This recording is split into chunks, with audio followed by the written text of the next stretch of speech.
আগামী 30 June SSC পরীক্ষা শুরু, কিন্তু একটা বোর্ডের পরীক্ষা হচ্ছে না, তার সাথে আরও কয়েকটা বোর্ড ঝুঁকিতে রয়েছে। কোন কোন বোর্ডের পরীক্ষা হবে না সেটা আমি বলছি। প্রথমত আগে বলি, বন্যার কারণে শিক্ষা মন্ত্রণালয়ের এই সিদ্ধান্ত। তারা জানিয়েছে যে যে পরীক্ষা আগামী 30 জুন হবে এসএসসি, সেই পরীক্ষা সিলেট বোর্ডের স্থগিত থাকবে। এবং নতুন সিদ্ধান্ত যে 30 জুনের যে পরীক্ষাটা, এটা 30, 1, 2, 3, 4, 5, 6, 7, 8 অর্থাৎ 8 জুলাই পর্যন্ত যে কটা পরীক্ষা আছে সেই পরীক্ষাগুলো হবে না। কিন্তু এখানে আরও বেশ কয়েকটা বোর্ড ঝুঁকিতে রয়েছে। তার মধ্যে উল্লেখযোগ্য হচ্ছে মাদ্রাসা বোর্ড, কারিগরি বোর্ড। তাদেরকে নিয়েও নতুন সিদ্ধান্ত আসবে যে মাদ্রাসা কারিগরি বোর্ডের পরীক্ষা হবে কিনা। বাট নর্মালি এই দুইটা বোর্ড, একটা বোর্ড সিলেট বোর্ডের পরীক্ষা হবে না। অন্যান্য বোর্ড যেমন রয়েছে, এক পাশে ময়মনসিংহ রয়েছে, ওই পাশে কুমিল্লা রয়েছে, এই বোর্ডগুলো ঝুঁকিতে রয়েছে। তবে এখানে বলি, যদি প্রাকৃতিক কোনো দুর্যোগ হয়, মানে ঘূর্ণিঝড়, তাহলে কিন্তু চট্টগ্রাম, তারপর হচ্ছে তোমাদের বরিশাল, তারপর যশোর বোর্ডও ঝুঁকিতে থাকতে পারে। বাট এই মুহূর্তে সে ব্যাপারে কোনো সিদ্ধান্ত হয় না, কারণ প্রাকৃতিক কোনো দুর্যোগ নেই। এই সমস্যাটা শুধুমাত্র বন্যা মানে পানির কথা বলা হয়েছে। পানিতে তলিয়ে গেছে সিলেট বোর্ডের অধিকাংশ এলাকা, যার কারণে লাস্ট মুভমেন্ট এসে শিক্ষা মন্ত্রণালয় ডিসিশন নিচ্ছে যে পরীক্ষা সিলেট বোর্ডের হচ্ছে না।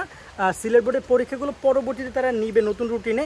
আগামী 8 তারিখ পর থেকে পরীক্ষা হবে না। 8 জুলাই বোর্ড, যেই 8 জুলাই পরে 9 জুলাই থেকে যে পরীক্ষাগুলো হবে, 9 জুলাই বা 10 জুলাই থেকে সেই পরীক্ষাগুলো শিক্ষার্থীরা অংশগ্রহণ করবা। আমার এই মুহূর্তে রুটিন নিয়ে মাথায় নেই, বাট নর্মালি আমার মনে হচ্ছে আইসিটি পর্যন্ত মেবি এক্সাম স্থগিত করা হয়েছে। আর একটা কথা তোমাদেরকে আমি বলে রাখি, অন্যান্য বোর্ডের শিক্ষার্থী যারা রয়েছে, বিশেষ করে ঢাকা, তারপর এই পাশে রয়েছে রাজশাহী, যশোর, দিনাজপুর, আবার ময়মনসিংহ রয়েছে, বরিশাল, তারপর হচ্ছে কুমিল্লা, তারপর হচ্ছে তোমাদের এখানে কুমিল্লা মাদ্রাসা এবং হচ্ছে তোমাদের চট্টগ্রাম বোর্ড, এই যারা কারিগরি বোর্ড যারা রয়েছে, যাদের পরীক্ষা এখন স্থগিত করে নেয়, তোমাদেরকে একটা কথা বলবো, তোমরা পড়াশোনার দিব্যি ফোকাস রাখো।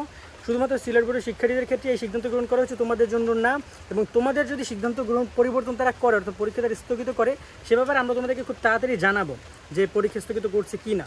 বাট আপাতত যদি কোনো নিউজ না আসে, তাহলে পরীক্ষা তোমরা প্রস্তুতি গ্রহণ করো, পড়াশোনা কন্টিনিউ করে থাকো, পরীক্ষা তোমাদের পারফেক্টলি হবে।